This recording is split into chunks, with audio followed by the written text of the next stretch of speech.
Back in town, people whispered of her disappearance, adding to the legend of Stillwater Lake, now one soul richer. The lake remained silent, holding its secrets deep below. But for those who listened, a faint hum could sometimes be heard on quiet nights. Stillwater Lake was patient, knowing that one day, another lost soul would hear its call and follow. As she waded deeper, the water seemed to reach out, pulling her further into its depths, as if welcoming her home. Her last memory was of the lake's dark surface, closing above her as she sank, the hum lulling her into silence. One night, a familiar hum echoed in her mind, louder than ever. She woke, drenched in sweat, feeling the lake calling her back. Unable to resist, she returned to Stillwater, drawn to the lake's edge in the dead of night. The water lay still, as if waiting. With a heavy heart, she took a step forward, feeling the cold water engulf her feet.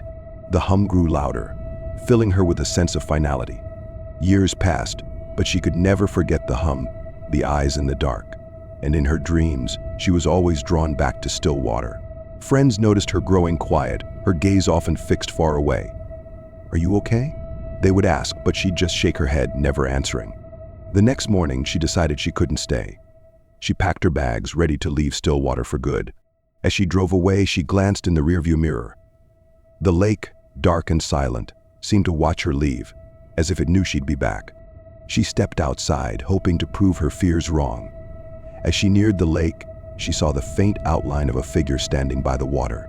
The figure's head turned slowly, as though sensing her presence. In the dim light, she thought she saw hollow eyes staring back at her. Frozen in fear, Sarah stumbled backward, barely able to move. The humming grew louder, pressing into her mind, drowning her thoughts. The next morning, Sarah approached Mrs. Whitaker, her neighbor, hoping for answers. Mrs. Whitaker looked hesitant, then sighed. "The lake, it has a history. Years ago, a young man disappeared while swimming there. Since then, some say his spirit haunts the lake, calling out to those who come too close." Sarah felt a chill, but dismissed the story as an old legend. That night, however, the hum returned, louder and more insistent. A low hum drifted through the night air, rising and falling like a haunting lullaby. She peered out her window but saw nothing but the black water. The sound stopped, but she couldn't shake the feeling that someone or something was out there, watching from the lake's edge. Sarah, a young woman running from the chaos of city life, rented a small house on the outskirts of Stillwater, just a few steps from the lake. When Sarah mentioned her new home, locals glanced at each other uneasily. An elderly man warned her, "Stay away from the lake at night." Sarah laughed it off as a superstition, brushing off the warnings. But on her second night, as she lay in bed, a strange sound woke her. Stillwater was a place shrouded in quiet and mystery.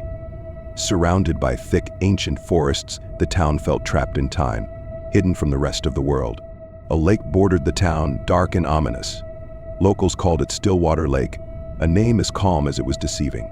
Whispers suggested it had claimed lives,